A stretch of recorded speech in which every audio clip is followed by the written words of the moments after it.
இருங்க நாம இல்ல ஸ்லோகம் சொல்ல இன்னும்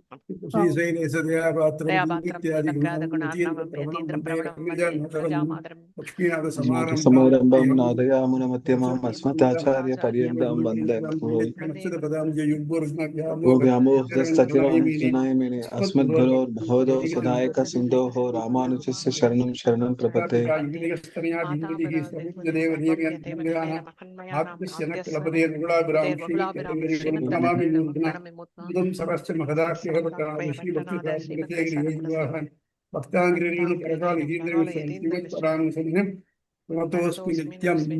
अखिल भुवन जन्म स्तेम बंगाली लीले ब्रादर क्षयिदीक्षे ब्रह्मणि श्रीनिवास परस्मिन् श्री भक्ति उद्योगृतां संसाराग्नि विधि जगत प्राणात्म संजीवनी पूर्वाचार्य सुरक्षितां भगवती व्याजादि दूरस्थिता आनीतां सरिजाक्षय सुमनसः भौमाति पद्मन्यहं तस्मै रामानुजार्याय परमयोगिनी श्रुतिसुतां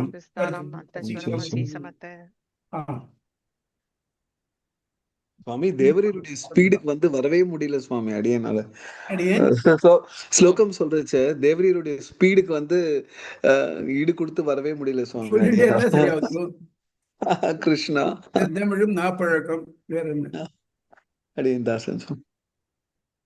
சொல்லுங்கம்மா, சுபத்ரா பேசுறாங்க இல்லையா? வணக்கம் சுவாமி. சொல்லுங்கம்மா. தாசன் சொல்லுங்க. அனைவருக்கும் வணக்கம். இது ஒரு பவர் பாயிண்ட் மாதிரி ப்ரிப்பேர் பண்ணிருக்கிறேன் ஈஸியா சொல்றதுக்காக. என்னோட ஸ்கிரீனை ஷேர் பண்றேன்.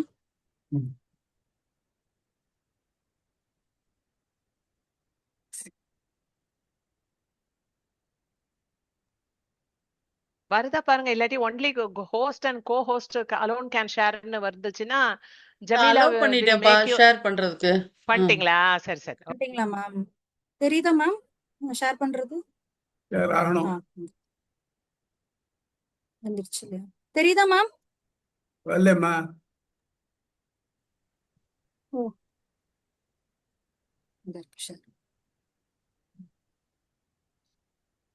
வந்துட்டே இருக்கு. இப்பதான் சொல்லுது ஸ்டார்ட்.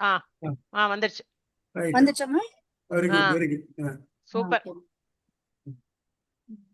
மேம். ஒரே ஒரு டவுட், இதெல்லாம் எப்படி மேம் போக வைக்கிறது? அப்படிதான் இருக்கு. எல்லாம் போகுது. இப்பதான் அடுத்த பேஜ் கூட வந்தது. உங்க எல்லாருக்கும் தெரியுதுல மேம்? சுவாமி ஆரம்பிக்கிறேன் சுவாமி. வணக்கம் சுவாமி. சுவாமி நான் பேசிக்கலா ஒரு டாக்டர் சுவாமி. சோ கொஞ்சம் என்னோட புரிதல்களையும் சேர்த்து நான் எப்படி புரிஞ்சுக்கிட்டேன் அப்படிங்கிற மாதிரி இந்த 2 பாதத்தையும் சொல்லலாம்னு நினைக்கிறேன் சுவாமி. வணக்கம் சுவாமி.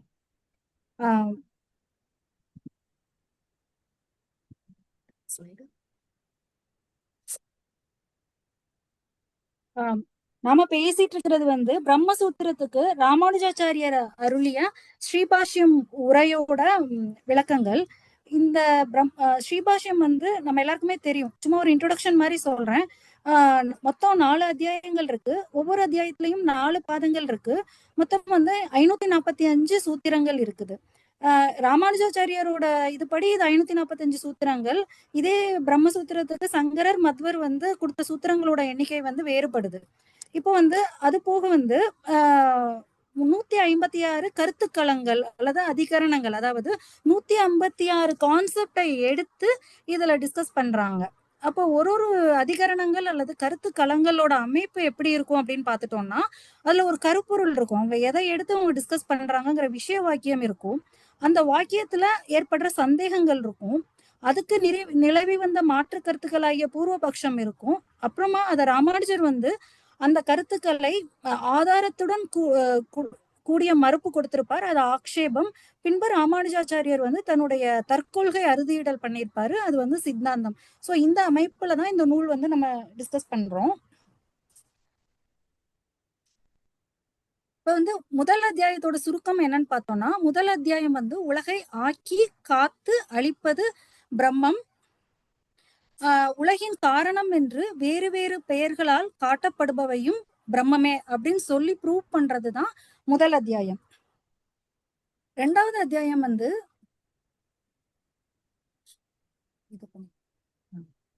2வது அத்தியாயம் பிரம்மமே உலகிற்கு காரணம் என்பதற்கு மாற்றாக உள்ள கருத்துக்களை உபனிஷத் ஆதாரங்களுடன் மறுத்தல். அதாவது வேதங்கள் அப்படின்னு தான் சொல்றாங்க. ஆனா முக்கியமா அவங்க எடுத்துக்கிற கருத்துக்கள், இங்க மறுப்பு கொடுக்கறதுக்கு எடுத்துக்கிற கருத்துக்கள், அவங்க ஆராயறதுக்கு எடுத்துக்கிற வாக்கியங்கள் எல்லாமே வேதங்களோட இறுதியில இருக்கிற ஆரண்யகங்கள் ஆகிய உபனிஷத்துல இருந்து தான் எடுத்துக்கிறாங்க. சோ அந்த ஆதாரங்களோட அவர் மறுக்கிறார். அடுத்து சாதனா அத்தியாயம், அதாவது பிரம்மத்தை அடைவதற்கான செயல்முறைகளை ஆராய்தல். 4வது பல அத்தியாயம், அதாவது 3வது அத்தியாயத்தில் அறுதியிடப்பட்ட செயல்முறைகளை கைக்கொள்பவருக்கு கிடைக்கும் பலனான முக்தியை படிப்படியாக விவரிப்பது 4வது அத்தியாயம். இப்போ நான் இன்னைக்கு பேச போறது அத்தியாயம் 2ல 3ஆம் பாதம் 4ஆம் பாதம். சோ உள்ள போறதுக்கு முன்னாடி 3ஆம் பாதத்தோட சுருக்கம் என்னன்னு அப்படின்னு பார்த்தோம்னா, 3ஆம் பாதத்துல ஏன்னா முதல் அத்தியாயத்திலேயே அவங்க பிரம்மமே உலகிற்கு காரணம்னு அவங்க ப்ரூவ் பண்ணிட்டாங்க. 2வது அத்தியாயத்துல முதல் 2 பாதங்கள்ல அதை மறுத்து சொன்ன மற்ற மதங்கள், சாங்கியம், வைசேஷிகம், நியாயம், சைவம், சங்கர அத்வைதம் எல்லாத்தையுமே அவங்க மறுத்துட்டாங்க ப்ரூஃபோட. இப்போ இந்த 3வது 4வது பாதத்துல இன்னும் நமக்கு ஏதாவது சந்தேகம் இருந்தா அதை கிளியர் பண்ண பாக்குறாங்க. அதுல 3வது பாதம் ஃபுல்லாவா பிரம்மத்தால் படைக்கப்படாதவையோ என்று சந்தேகம் வரக்கூடிய பொருள்களை எடுத்து ஆராய்ந்து அவையும் பிரம்மத்தால் படைக்கப்பட்டவையே என்று நிறுவுகிறார் ராமானுஜாச்சாரியார்.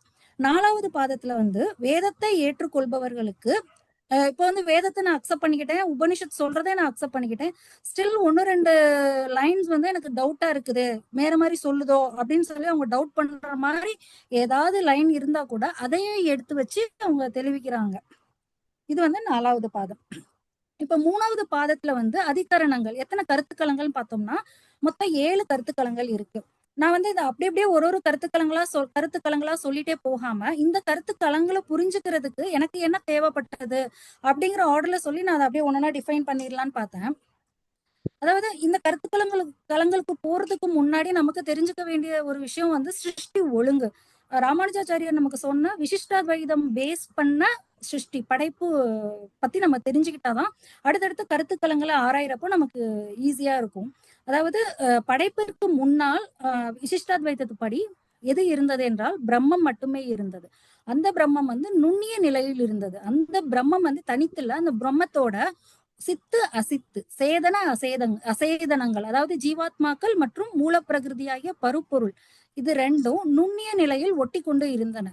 அந்த பிரம்மம் அந்த பிரம்மம் விசேஷ பிரம்மம், அதாவது ஸ்தூல விசேஷ அல்லது விசிஷ்ட பிரம்மம் அப்படின்னு சொல்றாங்க. சோ இப்ப பிரம்மம் மட்டும்தான் இருக்குது.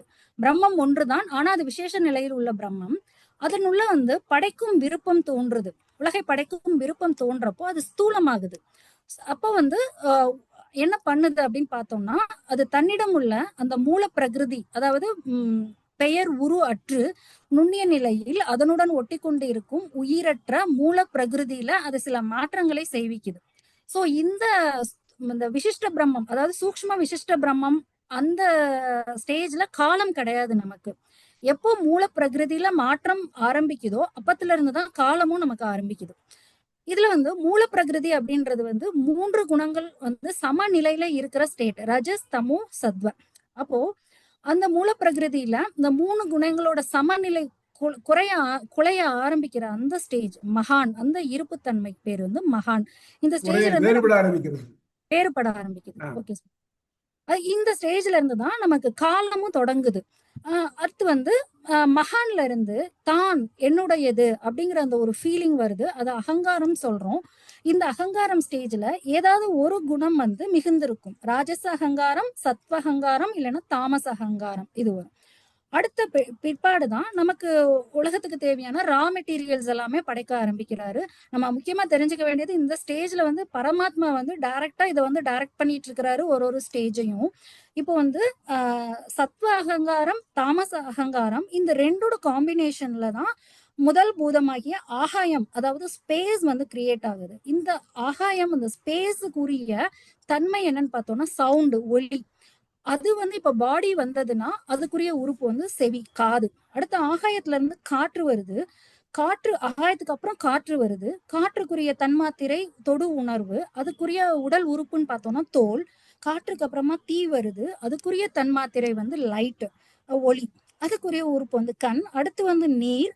அதுக்குரிய தன்மாத்திரை சுவை, அதுக்குரிய உறுப்பு நாக்கு, நீருக்கு அப்புறம் நிலம், அதுக்குரிய தன்மாத்திரை வந்து ஸ்கந்தம் வாசனை, அதுக்குரிய உறுப்பு வந்து மூக்கு. அடுத்த சோ இந்த வரிசை முக்கியம். ஸ்பேஸ், காற்று, தீ, நீர், நிலம், இந்த ஆர்டர்ல வருது. அப்புறம் நம்ம செயற்பொறிகள் வந்து 5 செயற்பொறிகள், கை, கால், வாய், மலமூத்திர உறுப்புகள், இவை வந்து ராஜச அகங்காரம் மற்றும் சத்துவ அகங்காரத்தோட காம்பினேஷன்ல வருது. சோ இது எல்லாத்தையும் கோஆர்டினேட் பண்றதுக்கு அடுத்து வர்ற உட்பொறி வந்து மனசு வருது. சோ இந்த ஸ்டேஜ் வர பியூரா இருக்குது. இந்த 5 பூதங்களும் பியூர் ஸ்டேஜ்ல இருக்கு. அடுத்து பரமாத்மா என்ன செய்யறாருன்னா இந்த 5ஐயும் மிக்ஸ் பண்றாரு. அதுதான் வந்து பஞ்சீகரண வித்தை அப்படின்னு சொல்றாங்க. எப்படின்னா இந்த 5ஐயும் வந்து 8 பங்கா பிரிக்கிறாரு, 12.5%. இப்ப நம்ம உணர்ற ஆகாயம் இல்லைன்னா ஸ்பேஸ் அப்படின்னு பார்த்தோம்னா அதுல 50% வந்து ஸ்பேஸ் ஆகாயத்தன்மை இருந்ததுன்னா மீதி இருக்கிற ஹாஃப்ல வந்து 12.5 மீதி இருக்கிற 4 பூதங்களாகிய காற்று, ஒளி, தண்ணீர், நிலம் இருக்கும். அதே மாதிரிதான் காத்து எடுத்தோம்னா 50% காத்து இருந்தா மீதி இருக்கிற ஹாஃப்ல மீதி 4 பூதங்களும் இருக்கும் ஈக்குவல் குவான்டிட்டியில. அதேதான் தீக்கும், நீருக்கும், நிலம்க்கும். இந்த வித்தைக்கு பேரு பஞ்சீகரணம். சோ இதுவரை படைச்சிடுறாரு. அதாவது பஞ்சீகரணம் செய்யப்பட்ட பஞ்சபூதங்கள், தன்மாத்திரைகள், அறிபொறிகள், செயல்பொறிகள், மனம், அகங்காரம், மகத், இது எல்லாம் இருக்கிற இந்த ஸ்டேஜுக்கு பேரு அண்டமுட்டை இல்லைன்னா பொன்முட்டை, ஹிரண்ய கர்ப்பம் சொல்லுவாங்க. சோ இதுவரை பரமாத்மாவோட நேரடி படைப்பு நமக்கு. இதுக்கு பேரு சமஷ்டி சிருஷ்டி. அதுக்கப்புறம் அவர் வந்து நான்முகன், அதாவது பிரம்மன் படைக்கிறாரு. பிரம்மன் அப்படின்றவர் வந்து அவரும் ஒரு ஜீவாத்மா தான், நிறைய புண்ணியங்கள் செஞ்ச ஜீவாத்மா.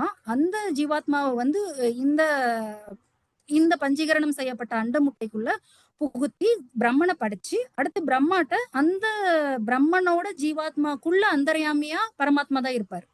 மீதி இருக்கிற எல்லா ரா மெட்டீரியல்ஸ்குள்ளேயும் அந்தர்யாமியாவும் பரமாத்மா தான் இருப்பாரு. அடுத்த படைப்பை வந்து பிரம்மா வந்து படைக்க சொல்லி அவர் நியமிக்கிறாரு. சோ பிரம்மாக்கு அவர் கொடுக்குற கைடு புக் என்னன்னு பார்த்தோம்னா வேதங்களை கொடுத்து அவரை படைப்ப ஆரம்பிக்க சொல்றாரு. அப்போ வந்து பிரம்மா எப்படி படைக்கிறாரு அப்படின்னு பார்த்தோம்னா அந்தந்த ஜீவாத்மாக்குரிய கர்ம வினைகளுக்கு ஏற்ப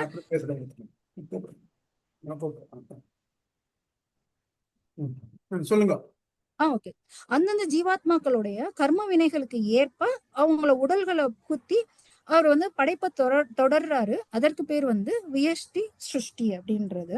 சோ இப்ப முதல் அதிகரணத்துக்குள்ள போறதுக்கு முன்னாடி இந்த படைப்பு வரிசையை ஞாபகம் வச்சுக்கலாம். ஆகாசம், காற்று, தீ, நீர், நிலம். இதுல வந்து இப்போ முதல் சந்தேகம், இந்த அதிகரணத்துல என்ன சந்தேகம் நமக்கு வருதுன்னா வான்வெளி களம்னு பேரு. அதாவது அந்த சாந்தியோக உபநிஷத்துல ஒரு வாக்கியம் வந்துருச்சு, நான் பிரம்மம் சொல்ற மாதிரி நான் பலவாக எண்ணினேன், ஒளியை படைத்தேன் என்று உள்ளது. அப்போ எடுத்த உடனே அந்த 3வது எலிமெண்டான ஒளியை சொல்றப்போ முன்னாடி உள்ள ஆகாயமும் காற்றும் படைக்கப்படாததா, அதுவும் எவர் எக்ஸிஸ்டிங்கா, எட்டர்னலான்னு வந்து ஒரு கொஸ்டின் வருது. அப்போ அதை வந்து ராமானுஜாச்சாரியார் வந்து பலவிதமான உபனிஷத்து ஆதாரங்களோட எடுத்து மறுத்துட்டு ஆகாயம் வந்து பிரம்மத்தாலேயே படைக்கப்பட்டது, அதுவும் படைக்கப்பட்டதுதான், அது எட்டர்னல் கிடையாது, இந்த இடத்துல அதை சொல்லாம விட்டது வந்து இலக்கணை அப்படிங்கிற மாதிரி சொல்லி இருக்கிறாங்க. அதாவது அதை சொல்லணும்னு அவசியம் இல்ல, அதுவே புரியும். ஒரு நிமிஷம் சொல்லுங்க சுவாமி. அந்த முதல் லைனுக்கு பாருங்க, சாந்தி யோக்கிய இல்ல, சாந்தோக்கிய. சாரி சுவாமி, ஸ்பெல்லிங் மிஸ்டேக். சாந்தோக்கிய, அது சாந்தியோக்கிய, சாந்தோக்கிய. ஓகே சுவாமி, கரெக்ட் பண்ணிடுங்க சுவாமி. படிங்க, சொல்லுங்க மேல. சோ ஆகாயமும் பிரம்மத்தாலேயே படைக்கப்பட்டது அப்படின்னு சொல்லி உபனிஷத்து ஆதாரங்களோட நிரூபிக்கிறது தான் வான்வெளி களம். அடுத்த களம் வந்து ஒளி படைப்பு களம். அதாவது ஒளி வந்து 3வது எலிமெண்ட். ஒளி படைக்கப்பட்டது என்பது சந்தேகமே இல்லை. ஆனால் அது பரமாத்மாவால் நேரடியாக படைக்கப்பட்டதா அல்லது அது படைப்பு வரிசையில் அதற்கு முந்தைய நிலையான காற்றின் திரிபா? அதாவது இதை வந்து இப்படி நம்ம சுவாமி எக்ஸ்பிளைன் பண்ணதை தான் நான் திரும்ப சொல்றேன். இப்ப நம்ம ஒரு சீட்டு கட்டால ஒரு பிளாக் மாதிரி நம்ம பில்டிங் பிளாக் கட்டியிருக்கோம்னு வச்சுக்கோங்களேன். இதை குலைக்கணும் அப்படின்னு நினைச்சோம்னா ஒரு சீட்டை உருவினாலே போதும், இது எல்லா சீட்டும் விழுந்துரும். சோ அவங்க கேட்கறது, உங்களோட படைப்பு வரிசையில முதல்ல ஸ்பேஸ் தான் கிரியேட் ஆச்சு அப்படின்னா ஸ்பேஸை மட்டும் பரமாத்மா படிச்சுட்டு அப்படியே விட்டுட்டாரா, ஸ்பேஸ் வந்து அப்படியே செயின் ரியாக்ஷன் மாதிரி திரிபடைந்து மற்ற பூதங்கள்லாம் அதுல இருந்து வந்திருக்குமா அப்படிங்கிறது தான் இப்ப நம்மளோட சந்தேகம். அது வந்து அப்படி இல்ல. ஏன் இல்ல அப்படின்னு பார்த்தோம்னா பருப்பொருட்களோட படைப்பு அந்த வரிசைப்படியே நடந்தாலும் அவற்றை பரமாத்மா உள்ளே நுழைந்து ஏவாவிட்டால் அவை இல்பொருளாகிவிடும். அதாவது they don't exist at all. அவங்களுக்கு எக்ஸிஸ்டன்ஸ் கொடுக்கறதே உள்ள இருக்கிற பரமாத்மா தான். சோ நம்ம எப்படி எடுத்துக்கணும் அப்படின்னு பார்த்தோம்னா, ஒவ்வொரு பொருளும் பரமாத்மாவாலே தனித்தனியாகவே உருவாக்கப்பட்டவையாகவே நாம் எடுத்துக்கொள்ள வேண்டும் அப்படின்னு சொல்லியிருக்காங்க. அது திரிபு கிடையாது, அது அவரால படைக்கப்பட்டதுதான். சோ நம்ம ஒரு பொருள் ஒன்ன பார்த்தோம்னா அதனுடைய ஸ்தூல வடிவாகிய அசேதனம், அதாவது இப்ப ஒரு ராமர் அப்படின்னு சொல்லிட்டு ஒரு ஆளை பாக்குறோம் அப்படின்னா அவரோட உடல் அசேதனம், உள்ள உரையிற ஜீவாத்மா, அதற்கும் உள்ளுரையிற பரமாத்மா, இந்த மூணும் சேர்ந்ததுதான் அந்த ராமர் அப்படிங்கிற எக்ஸிஸ்டன்ட். உள்ளுக்குள்ள பரமாத்மா இல்லைன்னா மத்த ரெண்டுத்துக்குமே எந்த எக்ஸிஸ்டன்ஸும் கிடையாது. சோ ஆகவே யாவும் பரமாத்மாவின் நேரடி படைப்பே அப்படின்னு சொல்லிட்டு நம்ம எடுத்துக்கலாம். இந்த உபனிஷத்து இந்த களத்துல ஒரு சின்ன துணை கேள்வியை எடுத்து ஆராய்ஞ்சு பாக்குறாங்க. ஒரு உபனிஷத்து வாக்கியத்துல நீர் உணவை படைத்தது என்கையில் அது மண்ணை படைத்தது என்று கொள்வது சரியா? ஏன்னா அவங்க மண்ணுன்னு சொல்லாம உணவுன்னு சொல்றதுனால அதை எடுத்துக்கலாமான்னு கேக்குறப்போ எடுத்துக்கலாம். ஏன்னா உபனிஷத்துல இது கூறப்பட்டுள்ள இடம் அதை பற்றிய சிறப்புகள் யாவும் உணவு என்பது நிலம் என்பதையே குறிக்கிறது.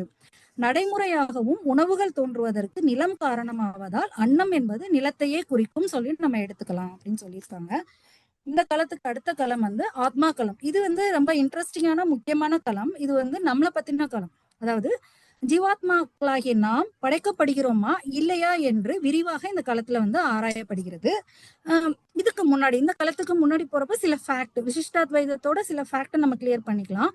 ராமானுஜாச்சாரியரோட விசிஷ்டாத்வைத கொள்கைப்படி பார்த்தோம்னா பிரம்மம் என்பது உள்ளுக்குள்ள உள்ள பரமாத்மா, அதோட நுண்ணிலையில உள்ள அவருக்கு உடலாக உள்ள உயிர்களாகிய ஜீவாத்மாக்கள், அதாவது நாம, நுண்ணுலையில் உள்ள பருப்பொருட்கள், அதுதான். இது எல்லாம் சேர்ந்ததுதான் சூக்ஷ்ம விசிஷ்ட பிரம்மம்.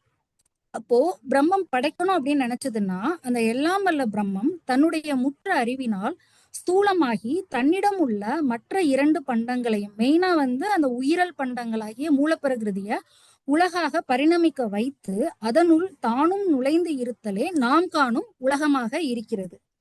அப்போ பிரம்மம் அப்படின்றது ever existing, it's an eternal concept. இதுக்கு ஆரம்பமும் இல்லை முடிவும் கிடையாது. அப்போ படைப்புனா நம்ம என்ன சொல்ல வர்றோம்? விசிஷ்டாத்வைதத்துல படைப்பு என்பது பிரம்மத்துடன் பெயரும் உருவமும் அற்று ஒட்டி கிடந்த சேதன அசேதனங்கள், அதாவது உயிரல் பண்டங்கள் பரிணமிக்கப்பட்டு அவற்றுக்கு பெயரும் உருவும் கொள்ள செய்யும் நிலை மாறுதல் தான் படைப்பு. சோ இல்லாத ஒன்ன புதுசா உருவாக்கவில்லை, நாம இருக்கிறதுக்கு வேற ஒரு பேரும் உருவமும் தான் கொடுத்திருக்கிறதுக்கு பேரு தான் படைப்பு. அழிப்பு என்பது அவற்றை அந்நிலையிலிருந்து மாற்றி தன்னுடன் இணைத்து கொள்ளுதலே ஆகும்.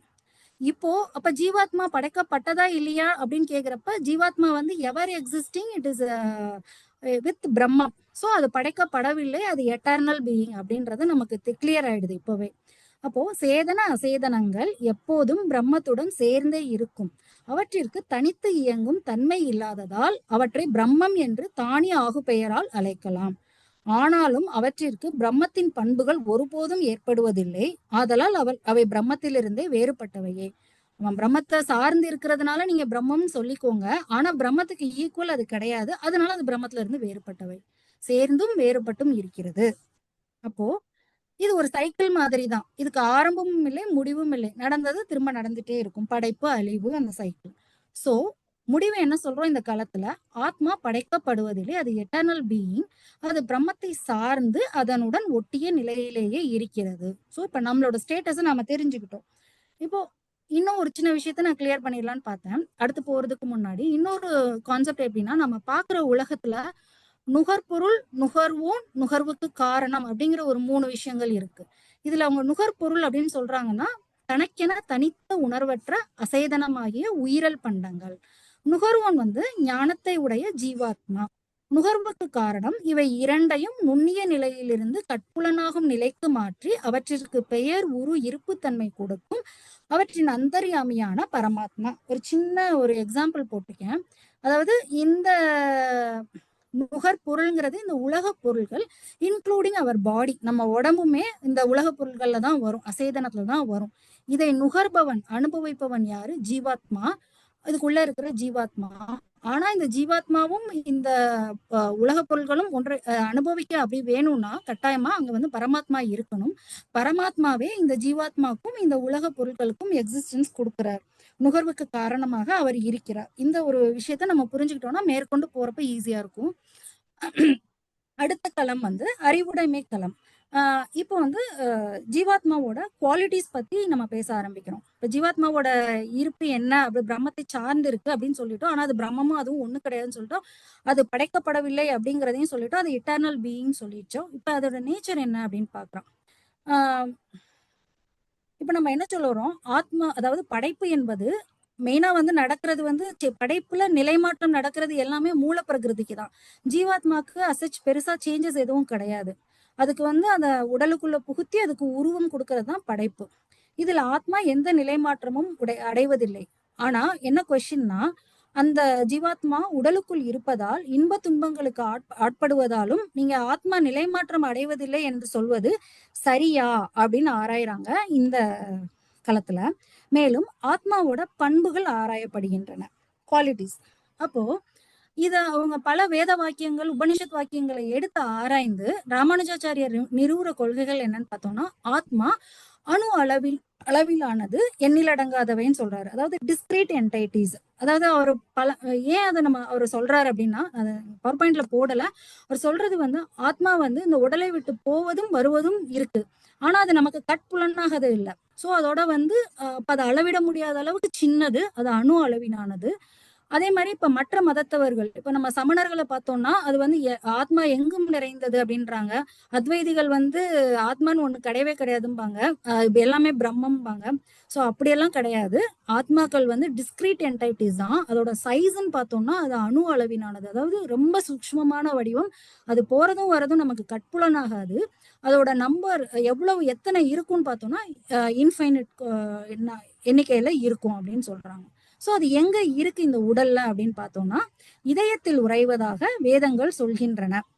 அப்போ அதோட அது இதயத்துல உறையுது, அது ஒரு இடத்துலதான் இருக்குது. ஏன்னா சமணர்கள் வந்து உடம்பு ஃபுல்லா இருக்குன்னு சொல்றாங்க, ஆனா அது இதயத்துல ஒரு இடத்துலதான் இருக்கு. அப்படின்னா அது எப்படி அறியும் அப்படின்னு பாக்குறப்போ அதுக்கு இருக்கிற அறிதிறனை கொண்டு அது உடம்பு ஃபுல்லாவே அதால அறிய முடியும். அது ஒரு இடத்துல இருந்தாலும், உடம்புல ஒரு இடத்துல இருந்தாலும் அது உடம்பு ஃபுல்லத்தையும் அதால அறிய முடியும். அது ஒரு பாயிண்ட். அடுத்து வந்து அதோட நேச்சர் என்னன்னு பார்த்தோம்னா நாலேஜ். ஞானமே வடிவானது, அந்த நாலேஜ் தான் ஆத்மா. அதோட பண்பு என்னன்னு பார்த்தோம்னா நோயிங், அறிதிறனை தான் அது பண்பாக கொண்டது. ஆனா அந்த அறிதிறன் வந்து கான்ஸ்டன்டா இருக்குமான்னு கிடையாது. அந்த அந்த ஆத்மாவோட கர்ம வினைகளுக்கு ஏற்ப, அது எடுத்திருக்கும் உடல் பிறவிக்கு ஏற்ப சுருங்கி விரியும் தன்மை கொண்டது அப்படின்றதான் இந்த கருத்துக்களத்துல அவர் அறுதிடுறாரு. சுவாமி இது புக்ல இல்லாதது, ஆனா வந்து ஒரு ஜஸ்ட் நான் கொஞ்சம் ரெஃபர் பண்ணி ரெடி பண்ணேன். கர்ம வினைகள் சொல்லலாமா சுவாமி? கர்ம வினைகள் அப்படின்றது என்ன அப்படின்றத பத்தி இந்த செக்ஷன்ல இல்லாம இருந்தது. நான் கொஞ்சம் ரெஃபர் பண்ணப்போ கர்மா அப்படின்றத என்ன எடுத்துக்கலாம்னா மெமரி அப்படின்னு எடுத்துக்கலாம். ஏன்னா இந்த கர்ம வினைய பேஸ் பண்ணி தான் நமக்கு எல்லாமே நடக்குது. இந்த உடம்பு கிடைக்கிறதுல இருந்து நம்ம வாழ்க்கையில ஒன்னொன்னுமே இந்த கர்மாவை பேஸ் பண்ணி தான் நடக்குது. சோ அப்ப என்ன அப்படின்னு பார்த்தோம்னா, நான் ரிசர்ச் பண்ண வர memory, it is the accumulation of all the impressions that we have gathered not just since birth but all through our previous lives and the process of evolution. Based on this memory only, நம்மளோட phenotype, that is உடல் அமைப்பு is being decided. Memory and then based on which நம்ம qualities, நம்ம characteristics, நம்மளோட குணாதிசயங்கள், நம்மளோட உடல் அமைப்பு, ஈவன் நீ எறும்பா பிறக்கணுமா, மனுஷனா பிறக்கணுமா, ஒரு தாவரமா பிறக்கணுமா, எல்லாமே இந்த கர்மா தான் டிசைட் பண்ணுது. ஈவன் நீ மனுஷனா பிறந்தேன்னா நீ எப்படியெல்லாம் ஆக்ட் பண்ணுவ அப்படிங்கறதும் இந்த கர்மா தான் டிசைட் பண்ணுது. That is our compulsive behaviour. நம்மளால சில குணங்கள் நம்மளால மாற்றவே முடியாது, ஓவர் கம் பண்ண முடியாம இருக்கும். அது எல்லாமே இந்த கர்மாக்குள்ளதான் வருது. It's a form of memory. திரும்ப திரும்ப அது ஒரு சைக்கிள் மாதிரி உள்ள போய் போய் இம்ப்ரெஷன் ஆகி திரும்ப திரும்ப நம்மள அதை செய்யறதுக்கு தூண்டிட்டே இருக்குது. சோ நம்ம எடுக்கிற உடல் எல்லாமே இந்த கர்ம வினைகளுக்கு ஏற்பாதான் அமையுது. சோ இந்த ஒரு முக்கியமான கான்செப்ட் ரெஃபர் பண்ணப்போ, அப்ப விசிஷ்டாத்வைதம் படி ஜீவாத்மாக்கு ஆரம்பமும் இல்லை முடிவும் இல்லைங்கிறப்போ அதோட இருக்கிற கர்ம வினைகள் எப்படி, அதுக்கு ஆரம்பம் முடிவு எப்படின்னு ரெஃபர் பண்ணப்போ, கர்ம வினைகளுக்கு ஆரம்பம் கிடையாது, அனாதியானவை. ஆனால் அதுக்கு முடிவு உண்டு. எப்ப முடிவு? எல்லா கர்மவினையும் காலியா இருப்போ அது நம்மளோட முக்தியின் போது அதுக்கு முடிவு உண்டு அப்படின்றத ரெஃபர் பண்ணேன். சுவாமி இந்த பாயிண்ட் கரெக்டா சுவாமி ரெஃபர் பண்ணப்போ? ஓகே சுவாமி. சோ இந்த கர்ம வினைகள் வந்து 3 வகைப்படும். அதாவது நம்ம புரிஞ்சுக்கிறதுக்காக சஞ்சித கர்மா, பிராரப்த கர்மா, அகாமிய கர்மா. அதாவது சஞ்சித கர்மா அப்படிங்கிறது வந்து மூட்டை மாதிரி. இதுவரை நம்ம சொல்ல முடியாத காலத்துக்கு முன்னாடி இருந்து நம்ம எடுத்த பிறவியில சேர்த்து வச்ச எல்லாம் அந்த மூட்டையில எவ்வளவு இருக்குன்னு கூட நமக்கு தெரியாது. சோ பிரம்மா வந்து இந்த ஜீவாத்மாவை இந்த பர்டிகுலர் பிறவியில இந்த உடம்புக்குள்ள புகுத்துறப்போ ஒரு கப்பை எடுத்து கொடுத்து இதை மட்டும் அனுபவிச்சுட்டு வா இந்த உடம்புல இருந்துன்னு சொல்லி அனுப்புறதுதான் பிராரப்த கர்மா. சோ இதுல என்ன ப்ராப்ளம் ஆகுதுன்னா, இந்த கர்மாவை மட்டும் அனுபவிச்சு கழிச்சுட்டு போயிட்டோம்னா கூட இந்த சஞ்சித கர்மா மூட்டை தீரும். பட் நம்ம என்னன்னா இந்த பிறப்புல இன்னும் நிறைய கர்மாவை செய்ய ஆரம்பிக்கிறோம். செய்ய ஆரம்பிக்கிற இந்த கர்மாக்கள் சேருது. இந்த கர்மாக்காக நம்ம இன்னும் நிறைய பிறவிகள் எடுக்க வேண்டியதா இருக்கு. சோ இந்த ஃபியூச்சர்ல நம்ம அனுபவிக்க போற கர்மாக்களுக்கு பேரு ஆகாமிய கர்மா. சஞ்சித கர்மா ஆல்ரெடி நம்ம கிட்ட அக்குமுலேட் ஆனது. பிராரப்த கர்மா எதை அனுபவிக்கிறதுக்காக நீங்க இந்த பிறவி எடுத்தீங்களோ அது பிராரப்த கர்மா. பட் இப்ப நம்ம பண்ற வேலையினால நம்ம இனிமேல் என்னென்ன அனுபவிக்க போறோமோ அது எல்லாமே ஆகாமிய கர்மா. ஸோ பாஸ்ட், ஃபியூச்சர், ப்ரெசன்ட் எல்லாமே கர்மா தான். ஸோ இந்த மாதிரி நம்ம கர்மாவை புரிஞ்சுக்கிறோம். இதை பேஸ் பண்ணி தான் நமக்கு லைஃபே கிடைக்குது. இந்த இடத்துல ஒரு சின்ன அடிஷன், சும்மா நான் வந்து ஜெனட்டிக்ஸ் பத்தி ஆட் பண்ணேன். இந்த கர்மாவை வந்து எப்படி இருக்கும், ஏன்னா ஆத்மா அணுன்னு சொன்னோம், அடுத்து வரப்போறதுல பிராணன் கூட அணுன்னு சொல்ல போறோம். இந்த கர்மா வந்து எப்படி இருக்கும் அப்படின்றது தெரியல. ஆனா வந்து இன்னைக்கு நம்ம ஜெனட்டிக்ஸ் பற்றி நான் கொஞ்சம் எக்ஸ்பிளைன் பண்ணலாம்னு பார்த்தேன். சூக்ஷ்ம வடிவத்துல கர்மா வந்து நம்மளால வந்து எக்ஸ்பிளைன் பண்ண முடியாது, அது எப்படி இருக்கும் என்னன்னு தெரியாது. ஆனா இந்த ஸ்தூல சரீரத்துல கர்மா எப்படி ஆக்ட் பண்ணுது அப்படிங்கறத நான் கொஞ்சம் சயின்ஸ் வச்சு சொல்லலான்னு பார்த்தேன். 2-3 ஸ்லைட்ஸ் தான். அதாவது நம்மளோட உடம்பு இருக்குது இல்லையா, உடம்பு வந்து இன்யூமரபிள் நம்பர் ஆஃப் செல்ஸ் சேர்ந்ததுதான் இந்த பாடி. அந்த பாடியில வந்து செல்லுக்குள்ள நியூக்ளியஸ் அப்படின்னு ஒரு ஸ்ட்ரக்சர் இருக்கும். அந்த நியூக்ளியஸ்குள்ள டிஎன்ஏ இருக்கும். அந்த DNA is made up of sugars. அதாவது வேரியஸ் சுகர்ஸ் வந்து டிஃப்ரெண்ட் காம்பினேஷன்ஸ்ல அரேஞ்ச் ஆயிருக்கும். இந்த அரேஞ்ச்மெண்ட் தான் ஜீன் அப்படிங்கிறது. இன்யூமரபிள் நம்பர் ஆஃப் ஜீன்ஸ் இருக்கும். இந்த ஜீன்ஸ் வந்து எக்ஸ்பிரஸ் ஆகும் எப்படின்னா, இந்த ஜீன் மூலமா பாடியில வந்து அந்த செல்கள் சிந்தசைஸ் பண்ணப்படும், நம்மளோட முடியோட கலர் சிந்தசைஸ் பண்ணப்படும், கண்ணோட கலர் சிந்தசைஸ் படும், நம்ம தோலோட நிறமிகள் சிந்தசைஸ் பண்ணும், நம்ம உடம்பு இயங்க வேண்டிய ஹார்மோன் எல்லாமே இந்த ஜீன்ஸ் மூலமா தான் சிந்தசைஸ் பண்ண முடியும். அதாவது அது வந்து சாஃப்ட்வேர் அப்படின்னு சொல்லுவாங்க இல்லையா, அது மாதிரி. அதுல இருந்து தான் அந்த ஹார்ட்வேர் ப்ளூ பிரிண்ட் நம்மளோட பாடிக்கு, நம்மளோட மனசுல ஏற்படுற தாட்ஸ் முதற்கொண்டு எல்லாமே இந்த ஜீன்ஸ் மூலமா தான் டிசைட் ஆகும். இது வந்து ஸோ நான் என்ன சொல்ல வர்றேன்னா, இந்த கர்மா வந்து சூக்ஷ்ம வடிவத்துல எப்படி இருக்குன்னு சொல்ல முடியல. ஆனா இன்னைக்கு வந்து கர்மா எங்க இருக்குன்னு கேட்டா நம்மளோட ஜெனட்டிக் மேக்கப்ல இருக்குங்கிறத வேணா சொல்லலாம். ஏன்னா everything in our life, even நமக்கு என்ன டிசீஸ் வரும், என்ன டிசீஸ் நமக்கு வராது அப்படிங்கிறது வரை இந்த ஜீன்ல தான் இருக்குது. நம்மளோட லைஃப், நம்மளோட என்டையர் லைஃப் டைம் கூட நம்ம அந்த ஜெனட்டிக் சீக்வன்ஸை ஃபுல்லா கண்டுபிடிச்சோம்னா தெரிஞ்சுக்கலாம். ஆனா இதுல நிறைய ஃபேசினேட்டிங்கான விஷயங்களும் இருக்கு. ஏன்னா நம்ம பிறந்தப்போ ஒரு ஜெனட்டிக் ஜீனோடைப்போட பிறக்கிறோம். ஆனா நம்ம லைஃப் போக போக நம்மளோட சிச்சுவேஷன்ஸ்க்கு ஏத்த மாதிரி, நம்ம வாழ்ற நடைமுறை சூழல்களுக்கு ஏத்த மாதிரி சில ஜீன்ஸ் எக்ஸ்பிரஸ் ஆகுது, புது ஜீன்ஸ் எக்ஸ்பிரஸ் ஆகுது, சில விதமான மாற்றங்கள் அடையுது. ஸோ அது எல்லாமே இந்த கர்மாவோட நம்ம இணைச்சு பார்த்தோம்னா ரொம்ப ஃபேசினேட்டிங்கா தான் இருக்குது. சும்மா ஜஸ்ட் இது ஒரு சின்ன அடிஷன் மாதிரி பண்ணேன் கர்மா பேசினப்போ. ஸோ கமிங் பேக் டு சுவாமி. நல்லா இருக்கு, சரியா இருக்கு, நல்லா இருக்கு. நன்றி சுவாமி. ஆனா இதுல நிறைய ஜெனட்டிக்ஸ்ல வந்து முக்காவாசி எதுவுமே தெரியாது சுவாமி. கால்வாசி தெரிஞ்சதை வச்சுதான் கால்வாசி கூட தெரியாது, ஏதோ தெரிஞ்சதை வச்சு ஓட்டிட்டு இருக்காங்க. அவ்வளவு வாஸ்ட் ஏரியா அது. Okay excellent. ஓகே சார், இதுக்கப்புறம் நம்ம அடுத்து ஃபர்தரா போறதுக்கு முன்னாடி அண்டர்ஸ்டாண்டிங்காக ஒரு சில இன்சைட்ஸ் வந்து எனக்கு தோணுனப்போ நான் சொல்றேன். அதை ஒரு சம்மரைஸ் பண்ணி சொல்றேன். இப்போ ஓவராலா நம்ம லைஃபை எது ஷேப் பண்ணுதுன்னு நம்ம பாக்குறோம்னா, உயிரற்றவை, உயிர் உள்ளது, இந்த 3 விஷயம் தான் நம்ம இருக்குது பிரம்மத்துல. உயிர் உள்ளது பரமாத்மா, ஜீவாத்மா. உயிரற்றது தான் மூலப்பிரகிருதி, அதுல இருந்து வந்ததுதான் உடல், மனம், மனத்தோட மாறுபாடான புத்தி, சித்தம், அகங்காரம். இது எல்லாமே வந்து உயிரற்றது தான். மனம் அப்படின்னு உடல் நமக்கு தெரியுது, நம்ம பாக்குறோம். மனம் அப்படின்னா என்னன்னா, நமக்கு வர்ற எண்ணங்களோட கோர்வை தான். காலையில எழுந்ததுல இருந்து நான் மனிதன், நான் சுபத்ரா அப்படிங்கிற எனக்கு வர்ற எண்ணங்கள் கூட உயிரற்ற எண்ணங்கள் தான். நான் கொஞ்சம் யோசிச்சு பார்த்தப்ப அப்படிதான் தோணுது இல்லையா. மனம்ங்கிறதே அதுதான். அடுத்து புத்திங்கிறது நம்மளோட டிஸ்கிரிமினேட்டிங் பவர். சித்தம்ங்கிறது நம்மளோட மெமரி, விவேகம் இது பண்றது. அகங்காரம் வந்து நான் என்னுடையது என்ற உணர்வு.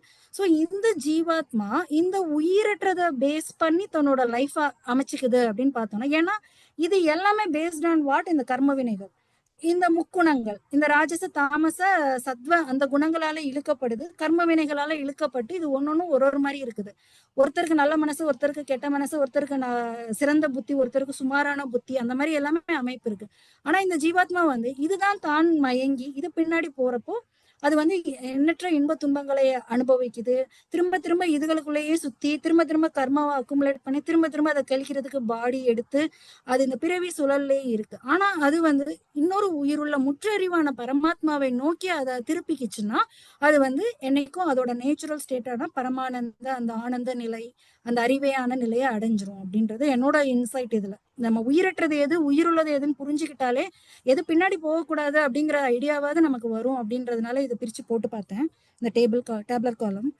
நன்றி. அடுத்து வந்து ஆத்மா என்ன பண்ணுது அப்படின்னு சொல்லிட்டு நம்ம பாக்குறோம். ஆத்மா வந்து பிரம்மத்தை சார்ந்து இருக்கு, அதுக்கு ஞானமே அதுக்கு பண்பா இருக்கு. அப்ப அது வேலை செய்யுமா செய்யாதா, செயல்திறன் இருக்கா இல்லையா அப்படின்ற ஆராயறதுதான் இது அப்படின்னு பாக்குறப்போ அதுதான் செய்யுது அப்படின்னு சொல்றாங்க. என்றும் செயல்படுவது ஜீவாத்மாவே. உயிரற்ற முக்குணங்கள் புத்தி இவற்றிற்கு செயல் என்பது பொருந்தாது. உயிரில்லாததுக்கு எப்படி செயல்பட முடியாது. ஆத்மா ஆனா இந்த உயிரற்ற முக்குணங்களால் ஈர்க்கப்பட்டு ஒரு செயலில் ஈடுபட்டு அதனால் வரும் கர்ம வினைகளுக்கு அந்த ஜீவாத்மா ஆட்படுகிறது. இந்த செயலுமே ஆத்மா விரும்பும் போது மட்டும்தான் நடக்கும். இதுதான் ஆத்மாக்குரிய செயல் புரிதல் களம். அப்போ பரமாத்மா எங்க வர்றாரு? ஜீவாத்மாக்குள்ள பரமாத்மா இருக்காரு. அவரோட ரோல் என்ன? இப்ப சோஃபார் ஆத்மாவிற்கு செயல்பாடு உள்ளது என்பது அறுதியிடப்பட்டது. ஆத்மா எவ்வாறு செயல் புரிகிறது என்றால் அது பரமாத்மாவின் அனுமதியினாலேயே நடக்கிறது. ஏன்னா உள்ள பரமாத்மா இருந்து தூண்டலைன்னா எந்த செயலுமே நடக்காது எங்கேயுமே. அப்போ அடுத்த கேள்வி, யாவற்றையும் தூண்டி செய்விப்பவன் பரமாத்மாவே என்றால் ஜீவாத்மாவுக்கு அறிவு மற்றும் செயல்பாட்டால் என்ன பயன்? அடுத்து நம்ம கேள்வி கேட்டோம்னா அதுக்கு வந்து நான் சும்மா இந்த சிம்பிளா இந்த பிக்சர் போட்டிருந்தேன். எப்படின்னா ஜீவாத்மாவுக்கு அறிவு இருக்கு. அடுத்து வந்து அதுக்கு கொடுக்கப்பட்ட இன்ஸ்ட்ருமெண்டான உடலும் மனசும் இருக்கு. அதுல மனசுல வந்து பகுத்தறிய புத்தியும் இருக்கு. அடுத்து சித்தம் இருக்கு. இத்தனையும் கொடுத்துட்டு பரமாத்மா நமக்கு வந்து நல்லது எது கெட்டது எது அப்படின்னு சொல்லி வேதங்கள் சாஸ்திரங்கள் மூலமா ரூல் புக்கும் கைட் புக்கும் கொடுத்துட்டாரு. புரியலைன்னா தெளிவிக்கிறதுக்கு ஆச்சாரியர்கள் கொடுத்துட்டாரு, குருக்கள் கொடுத்துட்டாரு. சோ இனி எது சரியான வழி அப்படின்னு கண்டுபிடிச்சு செல்ல வேண்டியது ஜீவனின் பொறுப்பு. அவர் நம்மள அம்போன்லாம் விடல, நமக்கு எல்லாமே கொடுத்துருக்காரு. நம்மளுக்கு இன்ஸ்ட்ருமெண்ட்ஸ் கொடுத்துருக்காரு, அதுக்குரிய ரூல் புக்கும் கைட் புக்கும் கொடுத்துட்டாரு. ஸோ இந்த மேப்ல சும்மா ஜஸ்ட் இந்த படத்தை பாத்தீங்கன்னா புரியும். ஸோ கைட் புக், ஜீவாத்மா, நம்ம கொடுக்கப்பட்ட இன்ஸ்ட்ருமெண்ட், இதை யூஸ் பண்ணி கரெக்டான வழியை கண்டுபிடிச்சு செய்ய வேண்டியது ஜீவாத்மாவோட பொறுப்பு தான் இல்லையா? அப்போ இந்த களத்துல நிறுவப்படும் கொள்கை பரமாத்மாவோட ரோல் என்ன ஜீவாத்மாவோட செயல்பாட்டுல அப்படின்றத பார்த்தோம்னா அறிவுடைய ஜீவாத்மாவிற்கு ஒரு செயலின் நன்மை தீமையை அறிந்து அதிலிருந்து விலகுதலும் ஈடுபடுதலும் கூடும் அந்த கேரக்டரிஸ்டிக்ஸ் இருக்கு. அவன் இதுல எதை தேர்ந்தெடுத்தாலும், நல்லதை தேர்ந்தெடுத்தாலும் தீயதை தேர்ந்தெடுத்தாலும் அதே வழியில் செல்ல அந்த ஜீவாத்மாவை பரமாத்மா நியமிக்கிறார். அவர் வந்து நல்வழியில் செல்லும் ஆத்மாவிற்கு நன்மையையும் முக்தியையும் அளிக்கிறான். தீவழியில் செல்லும் ஆத்மாவிற்கு தண்டனையையும் பல பிறப்புகளும் அளித்து அவனை திருத்தி பணி கொள்கிறான். சோ நம்ம தான் இப்ப முடிவெடுக்கிற நிலைமையில இருக்கிறோம் எந்த பக்கம் போகணும்னு. இந்த கிளாஸ்க்கு வரல, நமக்கு இந்த நாலேஜ் எல்லாம் இல்லைன்னா கூட பரவாயில்ல, நம்ம இவ்வளவும் தெரிஞ்ச பிற்பாடும் நம்ம திரும்பவும் நம்ம மனசு பின்னாடியும் நம்ம உடம்பு பின்னாடியும் போக கூடாது. நம்ம வந்து நம்மளோட போக்கஸ பரமாத்மா மேல திருப்பி ஆகணும். ஏன்னா பரமாத்மா நமக்கு கொடுத்த பெரிய வரமே இதுதான், இந்த அறிவு தான். இதை கூட யூட்டிலைஸ் பண்ணலைன்னா வேஸ்ட் நம்ம படிக்கிறது அப்படின்னு எனக்கு தோணுச்சு. அடுத்து போறேன், பகுதி களம். இப்ப வந்து ரெண்டு பேருக்கும் உள்ள ரிலேஷன்ஸ் பாக்குறாங்க. ஆத்மாவுக்கும் பரமாத்மாவாகிய பிரம்மத்திற்கும் உள்ள தொடர்பு என்ன அப்படின்னு திரும்ப பாக்குறாங்க. ஜீவன் வந்து பிரம்மத்தோட ஒரு பகுதியா, இல்ல அதுல இருந்து முற்றிலும் வேறுபட்டதா, இல்லைன்னா அதுதான் பிரம்மமா, அவங்க அத்வைதிகள் சொல்ற மாதிரி அப்படின்னு ஆராய்ஞ்சு பாக்குறப்போ நம்ம சொல்றது எப்படின்னா, பிரம்மத்துக்கும் பரமாத்மாக்கும் ஜீவாத்மாக்கும் உள்ள சிமிலாரிட்டிஸ் என்னன்னு பார்த்தோம்னா ரெண்டுத்துக்குமே ஞானம் இருக்கு. ஆனா பிரம்மம் வந்து முற்றறிவு உடையது. அடுத்து வந்து நாலேஜ் அண்ட் நோய், ஞான வடிவாதல், ஞானத்தை அதாவது அறியும் திறன், அறிவு ரெண்டுமே ரெண்டு பேருக்குமே இருக்கு. டிஃபரன்ஸ் என்னன்னு பார்த்தோம்னா ஜீவாத்மா வந்து கர்ம வினைகளுக்கு ஆட்படும் தன்மை உடையது. அதோட ஞானம் வந்து எடுக்கும் பிறவிக்கு ஏற்ப சுருக்கம் மற்றும் விரிவு அடையும். ஸோ ரெண்டுக்குமே சிமிலாரிட்டிஸ்க்கும் இருக்கு, டிஃபரன்சஸும் இருக்கு. அப்ப நம்ம நிறுவுற கொள்கை என்னன்னு பார்த்தோம்னா ஜீவாத்மா பிரம்மத்திடமிருந்து வேறுபட்ட நிலையும் ஒன்றுபட்ட நிலையும் ஏற்படுகிறது. எனவே ஜீவாத்மா பிரம்மத்தின் அம்சம் அல்லது பண்பு என முடிவெடுக்க காரணமாகிறது. ஆனால் ஜீவாத்மாவிற்கு உடல் தொடர்பால் ஏற்படும் ஏற்றத்தாழ்வுகள் பரமாத்மாவை பாதிக்காது. அது எப்படி நீங்க சொல்றீங்க அப்படின்னு நம்ம கேட்டோம்னா, எப்படி ஜீவாத்மாக்கு படுற கஷ்டம் பரமாத்மாவை பாதிக்காது அப்படின்னு சொல்றீங்கன்னா, அதை ஒரு எக்ஸாம்பிள் மூலமா நம்ம ஆச்சாரியர் வந்து சொல்லியிருக்கிறாரு. அதாவது என்ன சொல்றாங்கன்னா, ஒளி பிளம்பு ஒளிக்கற்ற எக்ஸாம்பிள் புக்ல கொடுத்துருக்காங்க. அதாவது source of light and rays of light. இந்த ரேஸ் ஆஃப் லைட் கம்ப்ளீட்டா இந்த சோர்ஸ் ஆஃப் லைட்டை தான் டிபெண்ட் ஆகி இருக்கும். ஒளிக்கற்றைகள் ஒளி பிளம்பை டிபெண்ட் ஆகி இருக்கும் அதோட எக்ஸிஸ்டன்ஸ்க்கு. அப்போ இந்த சோர்ஸ் ஆஃப் லைட் நம்ம பரமாத்மானா, நாம எல்லாம் ஒளிக்கற்றை ஜீவாத்மாக்கள். என்ன இந்த ஒளிக்கற்றைகள் வந்து ஒரு வண்ண கண்ணாடி மூலமா பாஸ் பண்ணோம்னா அந்த வண்ணத்தை அது எடுத்துக்கும் ஜீவாத்மாக்கள். ஆனா இந்த வண்ண மாறுதல் வந்து அந்த சோர்ஸ் ஆஃப் லைட் ஆகிய பரமாத்மாவிற்கு அந்த ஒளி பிளம்பிற்கு ஏற்படாது. சோ இதுதான் அந்த ரிலேஷன். ஏன் பரமாத்மாவை அது பாதிக்கவில்லை என்றால் இது பரமாத்மாவிற்கும் ஜீவாத்மாவிற்கும் உள்ள ரிலேஷன். உபநிஷத்துல வந்து 2 பறவைகள், ஒரு மரத்தில் 2 பறவைகள், ஒரு பறவை மட்டும் அந்த இதை அனுபவிச்சது, இன்னொரு பறவை வந்து மகிழ்ச்சியா இருந்ததுன்னு சொல்லுவாங்களே, அந்த மாதிரி ஒரு எக்ஸாம்பிள் இது நம்ம புக்ல கொடுத்திருந்ததுதான். சோ இதுவரை நம்ம ஆத்மாவை பத்தி நம்ம கம்ப்ளீட்டா தெரிஞ்சுக்கிட்டோம். இப்ப அடுத்து வந்து இந்த ஆத்மாவை உடம்புல புடிச்சு வைக்கிற ஒண்ணு இருக்கணும் இல்லையா, ஒரு சக்தி. அதை பத்தி நம்ம இப்ப ஆராய்ஞ்சு பாக்குறதுதான் பிராணபாதம் அப்படின்னு சொல்றாங்க. இதுல வந்து 8 களங்கள் இருக்கு. இந்த களங்களுக்கு போறதுக்கு முன்னாடி சும்மா ஜஸ்ட் இன்ட்ரோடக்ஷன்ஸ் வந்து பொறிகள் அப்படின்னு சொல்றாங்க. பொறிகள்னு அவங்க சொல்றது எல்லாமே நம்மளோட அறியும் கருவிகள் தான். நம்மகிட்ட இருக்கிற அந்த ஐம்புலன்கள், நம்ம மனசு, இதைதான் அவங்க பொறிகள்னு சொல்றாங்க. ஒரு ஆப்டான டிஸ்கிரிப்ஷனா நான் நினைச்சேன். நல்லா பொறி வச்சு நம்மளை மாட்டி வச்சிருக்காங்க அப்படின்றது மட்டும் புரியுது. பொறிகள். சோ இந்த களத்துல முதல் களத்துல என்ன பண்றோம், பொறிகள். அதுக்கு ஈக்குவலண்டான ஒரு டேம் வந்து மூச்சுக்காட்டுன்னு சொல்றாங்க, அதை அப்புறம் சொல்றேன். அதோட படைப்பு களம் அதை பத்தி ஆராயிறப்போ என்ன கொஸ்டின் அப்படின்னு பார்த்தோம்னா, ஆத்மா அது எடுக்கும் உடலுக்கு ஏற்ப அதன் ஞான விரிவு மற்றும் சுருக்கம் ஏற்படுகிறது. அது எப்படி அந்த அறிவை கெயின் பண்ணுது அப்படின்னு பார்த்தோம்னா, இந்த பொறிகள் மூலமா தான் கெயின் பண்ணுது. ஆத்மா அறிவை பெறுவதற்கு கருவிகளாகும் பொறிகள், அதாவது கண்ணு காது மூக்கு மற்ற பொறிகள், மற்ற மனம், அந்த பொறிகள் எல்லாமே அந்த பொறிகள் இயங்குவதற்கு அவசியமான இந்த மூச்சுக்காற்று பிராணன் பற்றி இந்த காலத்துல ஆராயிரும். சோ இதுக்கு போறதுக்கு முன்னாடி இந்த மூச்சுக்காற்று அதாவது பிராணன், முக்கிய பிராணன் சொல்றாங்க. அது என்னோட புரிதல் எப்படின்னா, இதை ஒரு சக்தி, பிராண சக்தின்னு எடுத்துக்கலாம். மூச்சுக்காற்று என்பது பொறிகள் இயங்குவதற்கு அவசியமான பிராண சக்தி அப்படின்னு எடுத்துக்கலாம். இவங்க பிராணனை வந்து ஈக்குவலன்ட் டு பொறிகள், மூச்சுக்காற்று, இது எல்லாத்தையும் ஈக்குவலண்டாவும் எடுத்துக்கலாம் அப்படின்னு சொல்றாங்க. இந்த பிராணன்கிற அந்த மூச்சுக்காற்று ஜீவாத்மாவையும் பொறிகளையும், அதாவது கிட்டத்தட்ட உடலையும் இணைக்கும் பாலமாக இருக்கிறது அப்படின்னு சொல்றது இந்த காலம். அதுக்கு முன்னாடி ஒரு சின்ன எக்ஸ்பிளனேஷன் சயின்டிபிக்கா சும்மா ஜஸ்ட் தெரிஞ்சு கொடுக்கலாம் அப்படின்னு நினைச்சேன். அதாவது நம்ம உடம்புல வந்து நம்ம சுவாசிக்கிறோம், சாப்பிடுறோம். இந்த 2 மூலமா தான் நமக்கு வந்து நியூட்ரிஷன் கிடைக்குது. அந்த கிடைக்கிற நியூட்ரிஷன் எல்லாமே ஃபைனலா என்னவா ஃபார்ம் ஆகும்னு பார்த்தோம்னா ஏடிபி அப்படிங்கிற ஒரு ஃபார்முக்கு மாறும். இந்த ஏடிபி ஜென்ரேட் ஆகும்னா நம்ம சாப்பிட்ட சாப்பாட்டுல இருந்து குளுக்கோஸும் நம்ம சுவாசிக்கிற காற்றுல இருந்து ஆக்சிஜனும் வந்து இந்த ஏடிபி ஜென்ரேட் ஆகும். இந்த ஏடிபி ஜென்ரேட் ஆனா மட்டும்தான் உடம்புல இருக்கிற அத்தனை வேலைகளும் நடக்கும். இல்லைன்னா உடம்பு இயங்கவே இயங்காது. இந்த ஏடிபி ஜென்ரேட் ஆகலைன்னா we are dead, அவ்வளவுதான். ஸோ இந்த ஏடிபி ஜென்ரேட் ஆகிறதுக்கு அந்த எனர்ஜிக்கு தேவையானது ஆக்சிஜன். அப்ப அதுதான் அவங்க பிராணசக்தி அப்படின்னு சொல்றாங்கன்னு தோணுது. இதுல இன்னொரு இது ஒரு ஃபேசினேட்டிங் இது என்னன்னா, ஏடிபிக்கே நம்மளுக்கு குளுக்கோஸ் அண்ட் ஆக்சிஜன் வேணும். ஆனா வந்து நீங்க சாப்பிட்டாதான் குளுக்கோஸ் கிடைக்கும். நீங்க ஒரு 4 நாள் ஃபாஸ்டிங் போட்டா கூட சாக மாட்டீங்க, உயிரோட தான் இருக்கும். எதனாலனா பாடியில வந்து குளுக்கோஸ் ஸ்டோர் பண்ணி தான் இருக்கும். ஸோ அதை எடுத்து அதை யூஸ் பண்ணிக்கும். ஆனா ஆக்சிஜன் இல்லைன்னா ஒரு நிமிஷம் தான், அவ்வளவுதான். ஆக்சிஜன் நம்ம பாடியில ஸ்டோர் ஆயிருக்காது. ஆக்சிஜன் கண்டினியூஸா நமக்கு சப்ளை ஆகிக்கிட்டே இருந்தாதான் இந்த பாடி வந்து உயிரோட இருக்கும். சோ இது எல்லாமே இந்த கிரியேட்டர், அந்த ஏடிபி, அந்த பிராணசக்தி, அதுங்களோட நான் கொஞ்சம் கம்பைன் பண்ணி பார்த்தேன். சோ இந்த மூச்சுக்காற்று, இந்த பிராணசக்தி தான் இந்த ஜீவாத்மாவை இந்த பொறிகள் நிறைந்த அந்த உடல்ல புடிச்சு வச்சிருக்கு. அப்ப இந்த மூச்சுக்காற்று வந்து எப்படிப்பட்டது அப்படின்னு சொல்லி ஆராயிறதுதான் அடுத்தடுத்த களம்.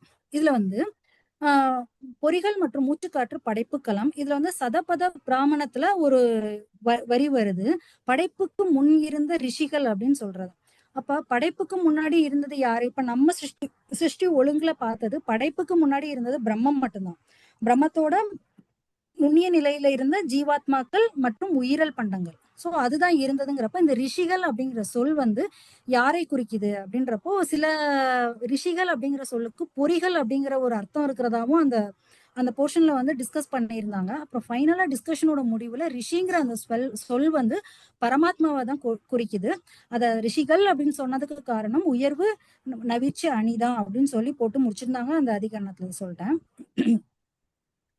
அதனால நமது பொறிகள் மற்றும் அதை இயக்கும் பிராணசக்தி அனைத்தும் படைக்கப்பட்டவையே, ஜீவாத்மாவை தவிர வேற எதுவும் எட்டர்னல் கிடையாது. சோ இப்ப பொறிகள் அடுத்து பொறிகள் எத்தனை அப்படின்னு சொல்லி நம்ம டிஃபைன் பண்ண பார்க்கிறோம். அதுல வந்து சிலர் வந்து ஆளுக்கு ஒரு எண்ணிக்கை சொல்றாங்க, ஒருத்தவங்க வந்து 7ன்னு சொல்றாங்க. அதனால இந்த களத்துக்கு பேரே 7 பொறிக்களம்னு வச்சுட்டாங்க. ஆனா ராமானுஜாச்சாரியர் சொல்றது வந்து மொத்தம் 11 பொறிகள் அப்படின்னு டிஃபைன் பண்றாரு. அதுல வந்து 5 அறிப்பொறிகள், நமக்கு தெரிஞ்சது ஐம்புலன்கள், 5 செயற்பொறிகள், அதை நம்ம ஏற்கனவே சொன்னதுதான். அப்புறம் ஒரு உட்பொறி தான் மனம். ஏன்னா இந்த சித்தம், புத்தி, அகங்காரம் எல்லாமே மனதோட வேற வேற ஸ்டேட் தான். அது எண்ணங்களா தான் நமக்கு வெளிப்படுது இல்லையா? சோ அதனால அது ஒரு உட்பொறி தான். மொத்தம் 11 பொறிகள் அப்படின்னு சொல்லி அறுதியிடப்படுறாரு. இந்த 11 பொறிகளும் ஜீவாத்மாவுடன் எப்பொழுதும் தொடர்பு கொண்டிருக்கின்றன. ஜீவாத்மா உடல் நீங்கி செல்லும் போது 5 அறிபொறிகளின் தன்மாத்திரம், அந்த அறியும் தன்மையும் அந்த மனமும் அந்த ஜீவாத்மாவோட சூக்ஷ்ம சரீரத்துடன் செல்கின்றன. செயற்பொறிகள் 5 பூதங்களுடன் கலந்து விடுகின்றன. சோ ஜீவாத்மாவின் அடுத்த பிறப்பிற்கு ஏற்ப அதற்கான செயற்பொறிகள் மீதும் பஞ்சபூதங்கள்ல இருந்து அதுக்கு கிடைக்குது. சோ இப்படிதான் அந்த பொறிகள் வந்து இருக்கு. சோ இப்போ வந்து அந்த பொறிகளோட பொறிகள் அப்படின்னு நம்ம சொல்றது வந்து கண்ணுனா கண்ணு, அந்த மேக்ரோ கண்ணு அப்படி கிடையாது. அந்த தன்மைகள், தன்மாத்திரைகளை தான் அவங்க பேசுறாங்க. அதோட சைஸ் என்ன அப்படின்னு திரும்ப டிஃபைன் பண்ண பாக்குறப்போ பொறிகளும் இந்த மூச்சு காற்று இல்ல, அந்த பிராணசக்தி இல்லைன்னா பொறிகள் கிடையாது. அந்த உடல் வந்து எதையும் அறியாது. அப்ப அந்த பிராணசக்தியும் சரி, அந்த பொறிகளும் சரி, ரெண்டையும் சேர்த்து ஒரு ஈக்குவலண்டாவே கன்சிடர் பண்ணிக்கிட்டே வர்றப்போ அது ரெண்டுமே அணு அளவினதே அப்படின்னு சொல்லிட்டு நிறுவப்படுகிறது. அதுவும் மூச்சுக்காற்று இன்னொரு பொறிகள் முதன்மையானது கூட நம்ம எடுத்துக்கலாம் அப்படின்னு சொல்றாங்க.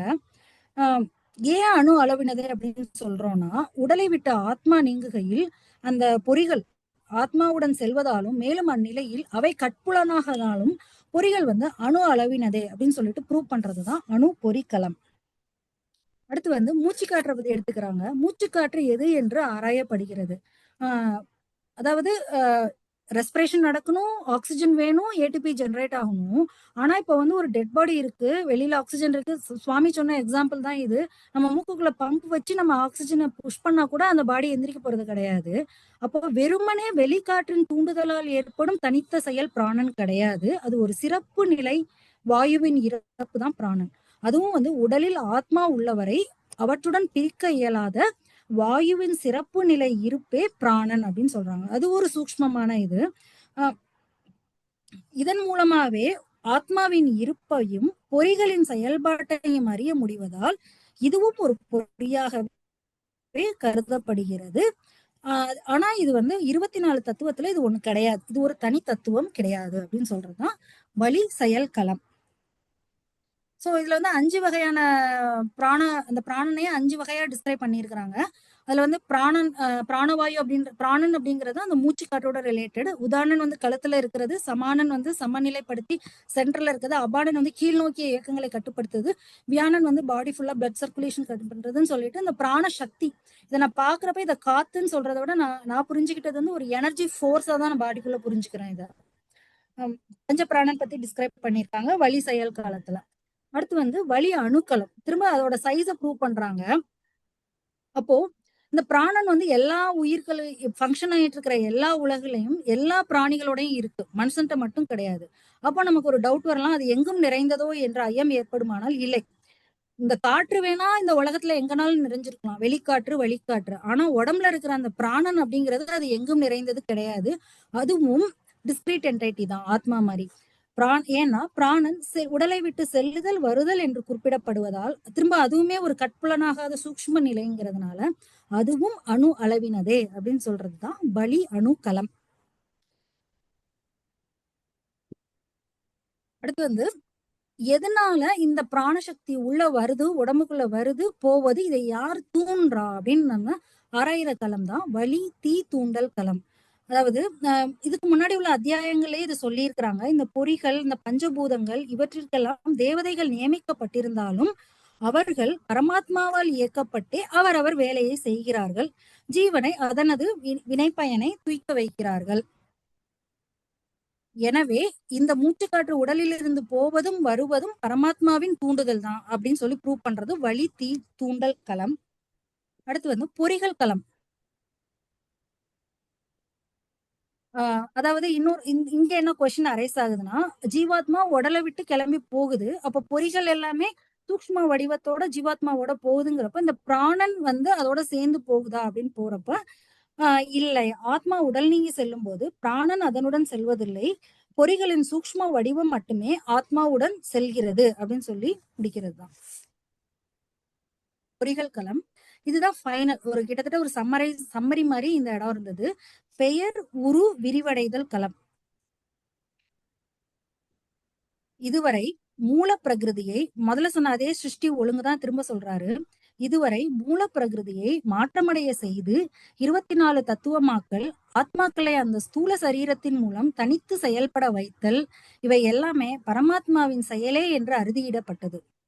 ஆனா ஒரு கொஸ்டின் வந்து என்ன வருதுன்னா, அண்டமுட்டை ஹிரண்ய கர்ப்பம் வந்த பிற்பாடு நான்முகம் தோன்றாரு, அவர் ஜீவாத்மா. அப்ப நான் இந்த அண்டமுட்டை ஸ்டேஜுக்கு அப்புறம் ஜீவாத்மா தான் படைப்பை செய்யறாரா அப்படின்னு சொல்லிட்டு ஒரு கொஸ்டின் வருது. இதுக்கு பின்பாடு படைப்புனா என்னது, பேரும் உருவமும் கொடுத்தல், அது வந்து நான்முகனாகிய ஜீவாத்மாவின் செயல் மட்டுமேவா அப்படின்னு ஆராயப்படுது. இது வந்து சும்மா அந்த அண்டமுட்டையோட படம். அப்ப இல்ல அப்படின்னு சொல்றதுக்கு அவங்க கொடுக்குற எக்ஸ்பிளனேஷன் இது என்னன்னா, அட்புலனாகாத இந்த முதல் ஸ்டேஜ்ல மூலப்பிரகிருதி, ஆத்மா இவைகளுடன் சேர்ந்த விசிஷ்ட பிரம்மம் கட்புலனாக மாறி சத்தென்ற இருப்பை உடையதாகியது. இதுதான் நம்ம சிருஷ்டி ஒழுங்குல பாயிண்ட். அதுக்கப்புறம் அதோட தன் முனைப்பினால் தன்னிடமிருந்த மற்ற இரண்டையும் பிரித்து மூலப்பிரகிருதியை விரிவடைய செய்கிறது, மாற்றமடைய செய்கிறது. தொடர்ந்து பஞ்சபூதங்களை படைத்து அவற்றிற்குரிய தேவதைகளையும் படைத்து பின் அவற்றை கலந்து பஞ்சீகரணம் அல்லது முத்தொகுப்பு. பஞ்சீகரம்னா அந்த 5ஐயும் வச்சு எக்ஸ்பிளைன் பண்றாங்க. முத்தொகுப்புனா பின்னாடி உள்ள 3 எலிமெண்ட்ஸ் மட்டும் மிக்ஸ் பண்றத சொல்றாங்க. அதே மாதிரி முத்தொகுப்பு செய்து அண்டம் என்னும் பொன்முட்டையை தோற்றுவித்து அதனுள் பிரம்மாவை படைத்து, இதுவரை முதன்மை படைப்பு சமஷ்டி சிருஷ்டி, பின் பிரம்மாவின் மூலமாக ஆத்மாக்களை உடலினுள் புகுத்தி மற்ற படைப்புகளை செய்விக்கிறான். யாரு, பரமாத்மா. சோ என்ன ஃபைனல்னா, இவை அனைத்திற்கும் பரமாத்மாவே உள்ளுரைந்து அவற்றை செயல்களை செய்விக்கிறான். எனவே பரமாத்மா உள்ளுரையாமல் எந்த ஒரு பொருளோ அல்லது ஜீவாத்மாவோ இருப்புத்தன்மையை அடைய முடியாது. எனவே அனைத்தும் பரமாத்மாவின் நேரடி படைப்பே என்று கொள்ளலாம். இது இந்த களத்தின் மூலமா நம்ம ப்ரூவ் பண்றோம். நன்றி. இதோட சுருக்க முடிந்தது. நன்றி சுவாமி. நீங்க எதுக்கு வாங்கல, வீடியோக்கு வாங்கல. I want to see you. வரேன் சுவாமி.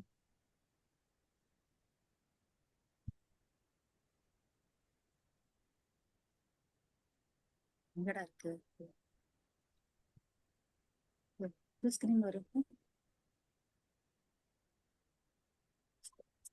ஷேரை ஸ்டாப் பண்ணிடுங்க. வீடியோ அந்த வீடியோ சிம்பலை வந்து ஆன் பண்ணிடுங்க. ஷேரை எடுத்துட்டீங்கன்னா ஷேரிங்ல இருந்து அன்ஷேர் ஏதாவது இருக்கா பாருங்க.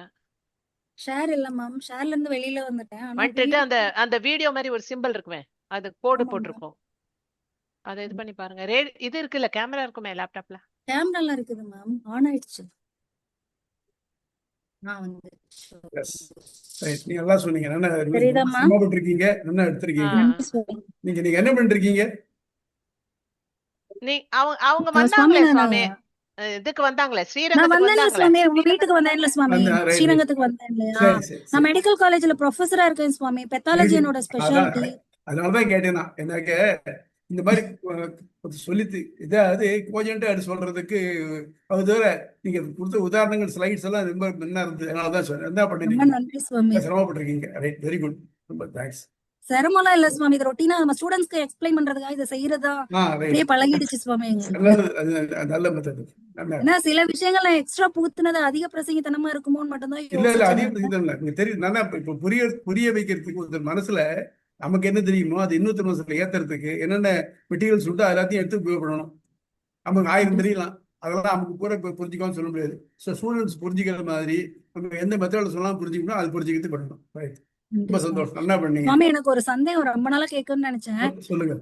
இந்த அமைப்புக்குள்ள தாயார் எங்க இருக்காங்க சுவாமி?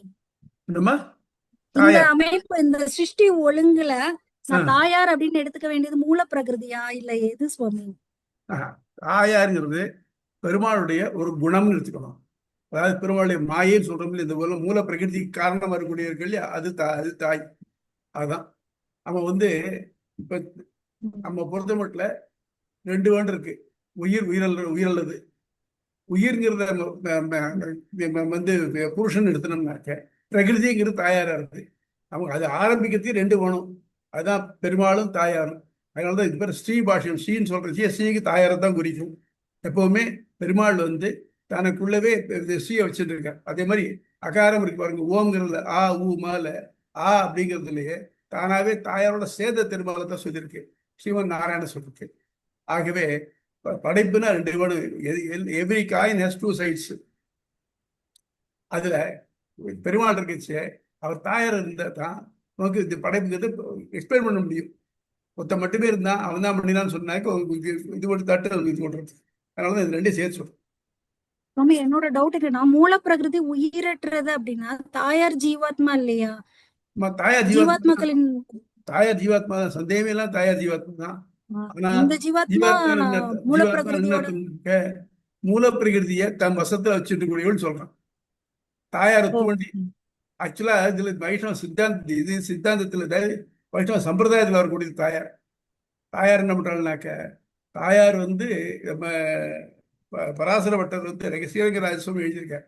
அதை சொல்ற, தாயார் மேல அவனுக்கு அளவில்லாத பிரேமை. அவள் என்ன சொல்றாளோ, அவள் கண்ணு அசைப்புக்கு ஏற்ற மாதிரி தான் உலகம் படைக்கிறான் அப்படிங்கிறார். அது மாதிரி மூல பிரகிருதிக்கு ஏற்ற மாதிரி தான் எல்லாம் அமையறதுக்கு வரைக்கும் ஒவ்வொரு இடத்துல ஒவ்வொரு மாதிரி அமையிறது இல்லையா. அதனால மூல பிரகிருதி வந்து பெருமாளுடைய பிரிக்க முடியாத ஒரு பண்பு. அந்த பண்புக்கு ஒரு உருவ உடைய முத்தம்னா தாயார். அது சில பேர் மாயைன்னு சொல்லுவாங்க. மகாமாயைன்னு சொல்றாங்க சுவாமி. மாயைன்னு சொல்றா இல்லையா, பெருமாளுடைய ஒரு பண்பு மாயை. அப்ப முதல்ல தாயாரை தான் படைக்கிறாருன்னு அர்த்தம் இல்லையா? தாயார் முதல் தாயார், அதாவது தாயார் கூடவே இருக்கா. அது தாயார் எவர் எக்ஸிஸ்டிங் தானே, அவங்க எவர் எக்ஸிஸ்டிங். ஆனா ஜீவாத்மா எப்படின்னாக்க, நீங்க தாயாரும் இருந்தாக்க எப்படி பிராணம் ஆத்மாவும் மூச்சு காத்தம் இருக்கு இல்லையா, பிராணம் இருக்கு இல்லையா.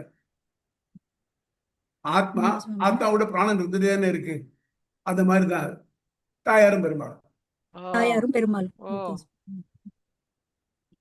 என்ன பண்ணீங்க? Very good. ரொம்ப நன்றி சுவாமி. நாங்க உங்களுக்கு தான் நன்றி சொல்லணும் இவ்வளவு தெளிவுபடுத்தினதுக்கு.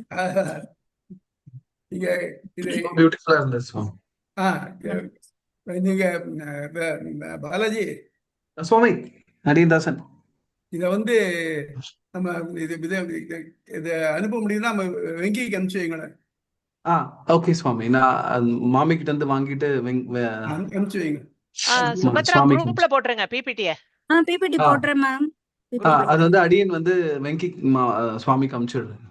ரொம்ப நல்லா இருந்தது மாமி, excellent. It's actually very nice presentation. ரொம்ப அழகா. சுவாமியோட ஆசீர்வாதம் தான். சுவாமி சொன்னதை நான் கொஞ்சம் படங்கள் போட்டேன். டெஃபினெட்லி ஒரு இது வருது, திருநெடு நாடகம்ங்கிறது ஒரு அதுல வருது. வளர்த்ததனால் பயன் பெற்றேன் வருகவன்னு வடக்கிளியை கை கூப்பி வணங்கினாலே நோட்டு. அந்த மாதிரி சொல்ல கொஞ்சம் பிரயோஜனமா இருக்கு. Very nice. ரொம்ப நிறைய இல்ல சுவாமி, அந்த கிளாஸ் அத்தனை சந்தேகம் இருக்கும். எப்படி கோலம் போடுறீங்களோ அவ்வளவு அழகா தெளிவா இவங்க தான் கோலம் போடுறவங்க, இது போடுறவங்க அவங்க தான். ரொம்ப அழகா பண்ணீங்க சுபத்ரா, சூப்பரா. எனக்கு வந்து மெமரி ரொம்ப ஷார்ப், அதுவும் எஸ்பெஷலி ஃபேஸ் அண்ட் நேம் இருக்கு இல்லையா, அதனால ரொம்ப ரொம்ப நல்ல. ரொம்ப தேங்க்ஸ். ரொம்ப நன்றி. நான் தான் நன்றி சொல்லணும். சுபத்ரா ரொம்ப ரொம்ப நல்லா இருந்தது. உங்களுடைய எக்ஸலண்டா இருந்தது. சுவாமியோட ஆசீர்வாதம். கிளாரிட்டி, நல்ல ஒரு கிளாரிட்டியோட நல்லா எடுத்தீங்க. எங்களுக்குமே அதுல ரொம்பவே நல்லா புரிஞ்சது. ரொம்ப நன்றி. சொல்ல போனா முழுக்கவே சொல்லலாம் தோன்றது.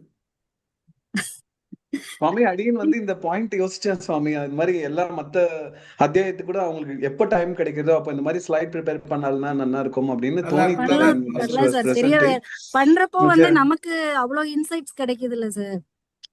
இந்த அந்த இதுலமே உயிரிழவின் பிரிச்சு பார்த்தப்போ இனி நான் என்னோட வாழ்க்கையில நான் முடிவெடுக்கிறதுக்கு தெளிவா இருக்கும், எது பின்னாடி போகணும்ன்றது. இன்ஃபேக்ட் நீ உங்களுக்கு ப்ரொஃபஷனலா என்ன தெரியும், என்னதான் இருந்தாலும் இங்க ஜோசப் ஐயா ஹாஸ்பிட்டல் இருக்கு.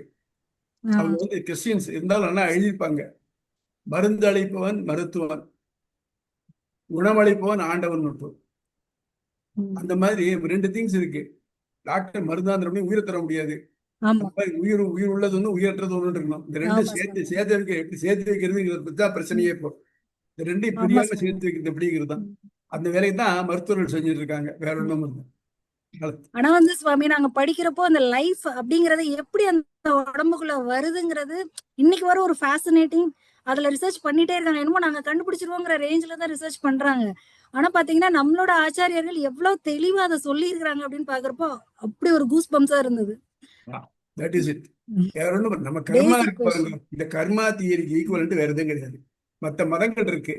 எல்லா மதங்களையும் கடவுள் படைக்கிறான்னு சொல்றாரு. அதுல படைக்கிறச்சே கடவுள் நடுநிலையானவரா இருக்கிறச்சே ஏன் ஒருத்தரை அறிவாளியாகவும் முட்டாளாகவும் இல்ல பணக்காரனாகவும் ஏழையாகவும் இப்படி படைக்கிறாருன்னா அதுக்கு ஆன்சர் பண்ண முடியாது. இந்த கர்மா தியரி ஒண்ணுதான் இந்து மதத்தை மற்ற எல்லாத்துலயும் வேறுபடுத்தி காமிச்சிருக்கு. அதுதான் சுவாமி. ஒரே தாய்க்கு பிறக்கக்கூடிய குழந்தைகளை பாத்தீங்கன்னா ஒரு குழந்தை புத்தாலியா இருக்கு, ஒரு குழந்தை முட்டாளா இருக்கு. அதான் அங்ககீனமா இருக்கு. அதே மாதிரிதான் இந்த தன்மாத்திரைன்னு இருக்கு பாருங்க. உங்களுக்கு ஆமா உங்களுக்கு சுவாமி. நல்லா புரியும். தன்மாத்திரை ஆமா எல்லாம் காது புரியுது இருக்கும், சுவாமி. ஆனா பிறக்கச்சே செவிடா இருக்கும்.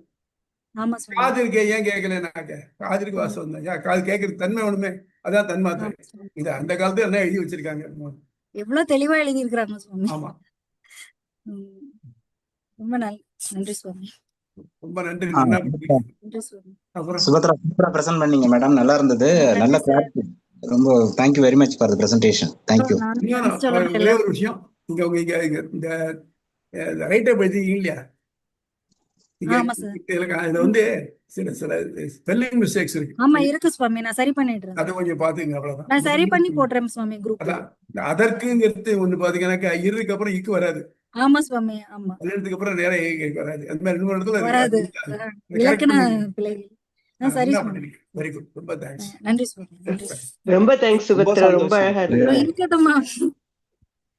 ரொம்ப சந்தோஷமா இருக்கு. நிச்சயமா it's very nice. So happy. தெளிவா இருக்கு. எல்லாம் அப்படியே இது ஸ்கேல் மேல ஏறிக்கிட்டே போகுது. பிரியம்பதா ஒண்ணு பண்ணாங்கன்னா அதுக்கு மேல சுபத்ரா மேல ஸ்கேல ஏத்திக்கிட்டே போறீங்க. அடுத்து வரவங்க எல்லாம் அப்படியே திக்கு திக்குன்னு ஆகும் போல இருக்கு. ஐயோ மேம், இந்த டாபிக் நீங்க கொடுத்ததுதான் மேம் எனக்கு பெரிய கொடுமை. அப்படி இல்ல ஒவ்வொருத்தரும் மாமி நீங்க ரொம்ப ஹை ஸ்டாண்டர்ட், நீங்க ஹை ஸ்டாண்டர்ட் வச்சுட்டீங்க. இப்ப அடுத்த அடியனோட டர்ன். பயமா இருக்கு எனக்கு. Profession sir. ப்ரொஃபஷனலா இப்படி பண்றதுனால பண்ணிட்டோம். அவ்வளவுதான். ப்ரொஃபஷனாக்க நமக்கு தெரிஞ்சத இன்னொருத்தர் மனசுல ஏத்திடணும் அப்படிங்கிற வேற ஒரு வழியில இல்ல சுவாமி. அதானே எங்க வேலையே. அதனால that is better. Really that helps you. No doubt in it. அதான். Thank you sir. Thank you sir. சரி. I think you are a great teacher also. தெரியுது. நான் pathology உங்ககிட்ட கத்துக்கலாம். She's grace ma'am. Okay ma'am. Thanks ma. Very Lakshmi பேசுறேன். இத்தனை நாள் எதுவுமே பேசாம இருந்தேன். இன்னைக்கு உங்களோட கேட்ட பாருங்க அற்புதமா போயிடுச்சு. ஒருத்தருக்கு மேல ஒருத்தர் இருக்கிறது பார்க்கும்போது எவ்வளவு சந்தோஷமா இருக்கு தெரியுமா. ஆச்சாரியர் சொன்ன மாதிரிதான். எல்லா ஆச்சாரியரோட கிரேஸ் மேம். அவரு சொல்லி கொடுத்ததான் நம்ம திரும்ப பண்றோம். அது எங்க ஆச்சாரியர் எங்களுக்கு போட்டது. நீங்க சொல்ற ஒரு விதம் இல்லையா. எங்க ஆச்சாரியர் சொல்ல மாட்டார். எப்படின்னாக்க அவர் கேள்வி கேட்பார், பதில் சொல்லணும். சொல்லலைனாக்க மரமடைகளா இருக்கேன்பாங்க. எப்போ எங்க வயசு 60க்கு மேல. அப்போ அதாவது அவங்களாம் அந்த பழைய கிளாசிக்கல் டைப் ஆச்சாரியர்கள். குழந்தைகளை மாதிரி தான் பிரைமரி ஸ்கூல் ஸ்டூடெண்ட்ஸ் மாதிரி தான் அங்கே நடத்துவாங்க. ஆனா நீங்க என்ன ஒரு நண்பன் சொல்ற மாதிரி என்ன சொன்னீங்க. இந்த காலத்து பிள்ளைங்களுக்கு அப்படிதானே சுவாமி சொல்ல வேண்டியது. சார் சுவாமி நீங்க எங்களுக்கு அவ்வளவு அழகா சொல்லியிருக்கீங்க. சொல்லிட்டு இருக்கீங்க சுவாமி. சொல்ற மாதிரிலாம் சுவாமி சொன்னீங்க. நீங்க சொன்னதெல்லாம் கேட்டு நான் திரும்ப முக்கியமான பாயிண்ட்ஸ் எல்லாம் சேர்த்தேன். அது ஒண்ணுதான் நான் எங்க வாத்தியார். நீங்களா எங்க வாத்தியார் தான் ஒரு நாள் நினைக்க மாட்டீங்க. ஏன்னா அவர் கேட்டு போது சொன்னாக்க அவர் உடனே கோவம் வந்துடும் அவருக்கு. அந்த யோஜனை பண்ணித்தான் நமக்கு ஏதோ ஒரு வாய்ப்பு கிடைச்சிது. இந்த வாய்ப்பு எல்லாரும் கிடைக்காதுன்னு நான் எழுத ஆரம்பிச்சேன். இல்லைன்னாக்க இது ஒரு முக்கியமான ஒரு பொக்கிஷம். இது எல்லாருக்கும் தெரியணும் அப்படிங்கிறத பண்ணினேன். ஆனா வரவேற்பு எப்படி இருக்குன்னு எனக்கு தெரியல. எனக்கு இது ரொம்ப ட்ரை சப்ஜெக்ட். இதை யாராவது கேட்பாங்களான்னு சந்தேகமா இருந்தது. ஆனா பரவாயில்ல, நிறைய பேர் நல்லா கேட்டு அதோட பயனடைஞ்சிருக்குன்னு சொல்றாங்க. இதுதான் எனக்கு பெரிய கிடைக்கூடிய ஒரு பாரத ரத்னா கொடுக்குற மாதிரி இருக்கு எனக்கு. வேற ஒண்ணும் இல்ல. ஜெயலட்சுமி மேடம் லைஃப்லயே சேஞ்சஸ் வந்துருச்சுன்னு அவங்க சொன்னது அவங்கதான் முதல் என்னது? ஜெயலட்சுமி மேடம் இருக்காங்களே, ஆ, அவங்க வந்து லைஃபே சேஞ்ச் ஆனது இந்த கிளாஸஸால. திடீர்னு எல்லாமே ஒரு நல்ல புரிதல் வந்ததுன்னு சொன்னாங்க. ஆ. அதுவும் ஒரு பெரிய விஷயம். ஆமா சுவாமி, நான் சொன்ன இந்த மாதிரி ரொம்ப சரி. அருமையா எனக்கு பல விஷயங்கள் புரிவிடாம ஏன் இப்படி இருக்கோம், ஏன் இப்படி இருக்கோம், எப்பவுமே எல்லாருக்கும் நல்லவளா இருந்துகிட்டே இருந்து அப்படி இல்லைங்கும் போது தான் புரியுது எனக்கு. இதெல்லாம் படிக்கும் போதுதான் நம்ம என்ன பண்ணியிருக்கோம் அப்படிங்கிறது நல்லா புரியுது சுவாமி. ஆக்சுவலி எனக்கு ரொம்ப இன்ஸ்டன்ட். மனசுக்கு சமாதானத்தை கொண்டு வந்து இதனால மனசுக்கு ரொம்ப ஒரு நான் ஒண்ணும் மோசமா இருக்கல அப்படின்னு தோணுது இப்போ. அவ்வளவுதான். நமக்கு இது whatever happens is happens because of our own cells. அவ்வளவுதான். எஸ். அவ்வளவுதான். சரி. சுவாமி, நான் ஒண்ணே ஒண்ணு சொல்லணும். இந்த சொல்லுங்க. உங்களோட இது கேட்டப்பறம் இந்த நம்ம இந்திய தத்துவ இது ஃபுல்லாவே ஒரு புரிஞ்ச மாதிரி இருக்கு. நான் டாக்டர் ராதாகிருஷ்ணனோட இது படிக்க 2-3 தடவை முயற்சி பண்ணி விட்டுட்டேன். அவரோட ஹிஸ்டரி, இந்த பிலாசபி, இந்தியன் பிலாசபி பத்திய புக்கு. இப்ப எனக்கு அது ரொம்ப சிம்பிள் ஆயிடுமோன்னு தோன்றது. ஈஸியா அதை நான் இது படிக்காது. ஏன்னா நீங்க அவ்வளவு கஷ்டமான ஒரு இதை வந்து ஒவ்வொரு மதங்களை பற்றியும் ஒவ்வொரு இதுவும், அப்புறம் நம்மளுடைய சித்தாந்தம், அதை வந்து அப்படி ஒரு இது ஒரு பெரிய ஜேர்னி, இந்திய தத்துவத்தோட ஜேர்னி மாதிரி அதை ரொம்ப ஈஸியா சொல்லி இவ்வளவு தந்திருக்கீங்க. நல்ல தத்துவம் எப்படின்னாக்க, எந்த ஒரு சின்ன கிருமியா இருந்தாலும் கூட அதுக்கும் உயிர் உண்டு, அதையும் நம்ம காப்பாற்றணுங்கிற எண்ணத்தில் நம்ம வச்சுட்டு இருக்கோம். எப்படின்னா சிம்பிள் திங். பகவானுடைய பூஜைக்காக துளசி எடுக்கிறோம். எடுக்கச்சு அந்த செடியை பிரார்த்திச்சுக்கிறோம். அம்மா, நான் உங்ககிட்ட இருந்து எடுத்துக்கிறேன். எதுக்காக? கேசவனுக்கு அர்ச்சனை பண்றதுக்காக எடுத்துக்கிறேன், நீ பொறுத்துக்கணும்னு சொல்லி எடுத்துக்கிறோம். ஒவ்வொரு லெவல்லையும் நம்ம பகவானை பார்க்கணும். இவ்வளவெல்லாம் என்னத்துக்கு? ஒரு பாடியை கிரிமேட் பண்றதுக்கு முன்னால அதுல பண்ணக்கூடிய அந்த விறகு, ராட்டி முதலிய இல்லையா, அதுல பிராணிகள் இருக்கலாம். அதுகளுக்கு தீ வைக்கலாம், அது எரிஞ்சு போகும். அதுகளுக்கு நல்ல கதி கிடைக்கணும், பிரார்த்திச்சுக்கணும். அந்த பாடியிலேயே இருக்கக்கூடிய கிருமிகள் இருக்கு இல்லையா, அதெல்லாம் அழியும். இல்லைன்னு சொல்ல முடியாது. முதல் உடம்புக்குள்ள இப்பதான் வைத்தியசாஸ்திரம் சொல்றாங்க, மில்லியன்ஸ் ஆஃப் இது சிம்பியாசிஸ் பிராணிகள் நம்ம மனசு பயத்துல இருக்குங்கிறாங்க. அதெல்லாத்துக்கு அதுக்கெல்லாம் நல்ல கதி கிடைக்கணும் அப்படின்னு எல்லாரும் நல்லா நினைக்கிறது இதுதான். ஏன் இந்த தர்ப்பணம் பண்ணி முடிக்கிறோம் இல்லையா, முடிச்சோன்னு சொல்றேன்னாக்க, நம்ம தாத்தா, அப்பா, தாத்தா, முத்தாத்தாக்கு பண்ணிடுறோம். ஆனா எல்லாம் முடிச்சதுக்கு அப்புறம் இந்த கடைசியில இருக்கிறத யாராருக்கு கர்மா இல்லாம போய் சேர்ந்துருந்தாலும், அவளுக்கு குழந்தைகள் இல்லாம பண்ணக்கூடிய யாரும் இருந்தாங்க, அவள் நன்மைக்காக போய் சேர்த்து விடுறோம். லோகே சமஸ்தா லோகே சமஸ்தா சுகினோ பவந்து எல்லாம் சொல்லி முடிக்கிறச்சே வந்து எல்லா உலகத்துல இருக்க எல்லாரும் நல்லா இருக்கணும். அந்த மாதிரி ஒரு இது யார் எந்த வில்லிய நம்புறாளோ அவள் நல்லா இருக்கணும்னு நினைக்காம, உலகத்துல இருக்க எல்லாரும் நமக்கு இன்ஸ்பைட் ஆஃப் வேரியேஷன் எதுலாம் சரிதான், எல்லாருமே நல்லா இருக்கணும்னு நினைக்கிறது நம்ம மதம் ஒண்ணுதான். அதனால நல்லா இருக்கு. சுபத்ரா, உங்களுக்கு கிடைச்ச இது என்ன தெரியுமா? இது வந்து உன்னை வளர்த்ததால் உண்டான பயனை பெற்றேனே, இங்க வா அப்படின்னு சொல்லி கிளிய வந்து இது பண்ண, நான் சொன்னதை அது திருப்பி சொல்லும். அது திருமாலோட பெருமையை வந்து அது திருப்பி சொல்றதுன்னு ஒண்ணு அவ தலைவி கூப்பிட்டு சொல்றாளாம். அவ்வளவு பெரிய இத வந்து பாக்கியத்தை வந்து ஆச்சாரியன் உங்களுக்கு சொல்லியிருக்காரு. ரொம்ப நன்றி. அவ்வளவு தகுதி இருக்கிறதுன்னு தெரியல. உன்னை வளர்த்ததால் உண்டான பயனை பெற்றேன் அப்படின்னு சொல்றார். கிளிய பார்த்து சொல்றா தலைவி, அத சொல்றாரு அவரு. ரொம்ப நன்றி சுவாமி, ரொம்ப நன்றி. ஆச்சாரியன் திருப்பி தஸ்மை ராமானுஜாய நமः.